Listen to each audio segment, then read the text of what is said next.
Wa salatuhunna fi buyutihinna afdalu. Salat mereka itu lebih afdal di rumah. Bagi perempuan-perempuan yang masih muda, yang menarik atau yang cantik gitu. Berikutnya disunatkan al-bukuru li ghairil imami. Sunat berangkat ke tempat sholat id itu pagi-pagi. Kalau waktu sholat kan terbitnya matahari, ya sebelum terbit kita sudah berangkat gitu, bukur ya. Apalagi ada hadis Allahumma barik li ummati bi bukuriha, ya Allah berkahilah umatku yang pagi-pagi sudah melakukan aktivitasnya, terutama dalam ibadah. Jadi kita disunatkan al-bukuru li ghairi imam, tapi tidak termasuk imam. Kalau imam atau khatib Id itu dianjurkan tidak pagi-pagi, ya, belakangan gitu.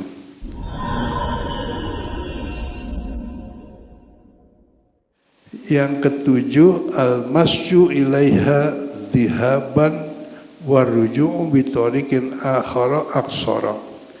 Disunatkan orang yang mau sholat id itu perginya dengan cara jalan kaki, jangan pakai kendaraan. Kalau punya motor, punya mobil, kalau bisa jangan dipakai ya. Jadi jalan kaki disunatkan menuju ke tempat sholat. Ketika jalan kaki itu arruju'u bitariqin aqsara. Kalau pulang setelah sholat memilih jalan yang lebih dekat. Jadi ibaratnya kalau kita umpamanya ada dua jalan, perginya pilih jalan yang jauhan, pulangnya pilih jalan yang deketan gitu. Tentunya pulang ke rumah nih ya, kalau masih bisa dipilih. Karena apa? Li'anna ajra dhihabi a'zamu. Karena pahala pergi ke masjid itu atau pergi ke tempat sholat itu lebih besar daripada pulang gitu. Jadi kalau perginya jauhan pahalanya banyakan gitu. Fayundabu tatwiluhu, maka disunatkan dipilih yang jauhan tadi, liyak sural ajru bikasratil khuta, agar supaya pahalanya tambah banyak dengan bertambahnya langkah kita menuju ke masjid. Jadi orang yang pergi ke masjid, setiap langkah itu dihitung, likuli khutwatin ajrun, setiap melangkah dapat pahala. Kalau langkahnya banyak ya pahalanya banyak gitu. Juga di sini katakan tasaddaqu fihima, dalam perjalanan menuju ke tempat sholat id itu sambil bersedekah. Kalau kita punya duit ya bersedekah, minimal kita sapa orang. Yang dikatakan ibtisamu kali akhika shadaqah, senyum sudah dapat pahala sedekah gitu ya. Jadi menyapa orang juga termasuk dianjurkan ketika berangkat menuju sholat. Di samping itu pahalanya atau keuntungan yang lain adalah liyashhada lahu at-tariqani, jalan yang ditempuh atau yang dilewati itu nanti di akhirat akan bersaksi di hadapan Allah.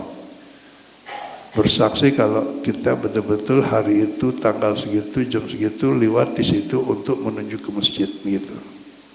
Sama dengan ceritanya ketika Sayyidina Umar berkomentar waktu mau mencium Hajarul Aswad.